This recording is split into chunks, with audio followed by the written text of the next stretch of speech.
Hello, Adina. What a great question about the final letters. My name is Nathaniel, and I'm going to answer your question. Hello, all class. Hi.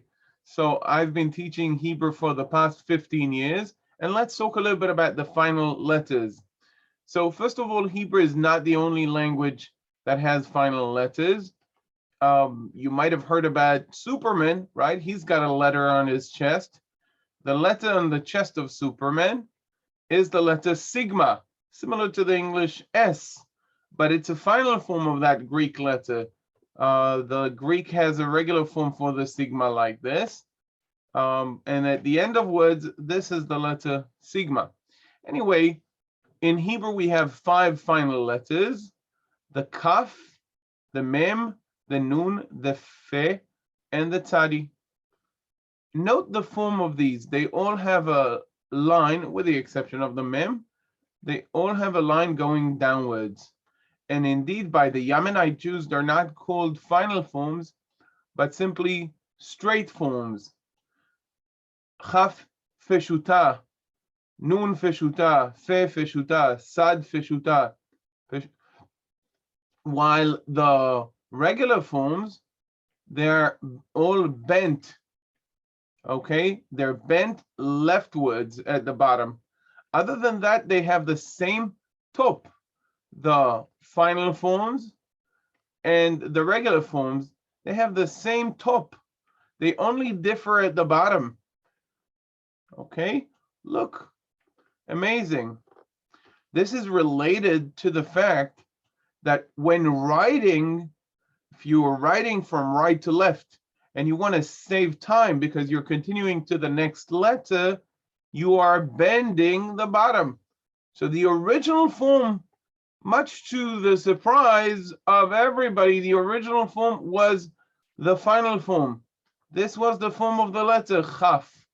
But when people actually wanted to write another letter right after it, they, instead of writing this, they wrote this because they wanted to be close to the next letter.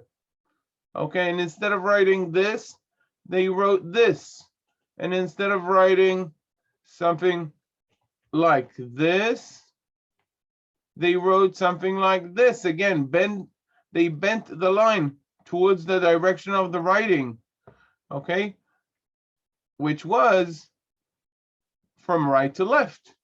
So the regular forms are almost cursive, okay? They have a purpose of making it easy to move on to the next letter.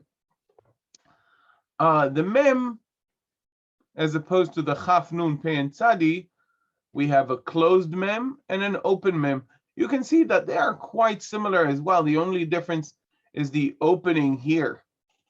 Okay, and that's also for purposes of continuing, for purposes of writing quickly, you know, moving on to the next letter. So that's the really reason for the final letters. So let me review what we've learned. We've learned that the Hebrew has 5 final letters. We learned, much to our surprise, that the form of the final letters is actually the original form of the letter, and the regular form of the letter is the later form. So these developed from these. The final form was the original form, and actually the what is not final form developed from the final form by bending the bottom towards the direction of the writing from right towards the left, because Hebrew is written right to left. I hope you learned something here. Bye-bye.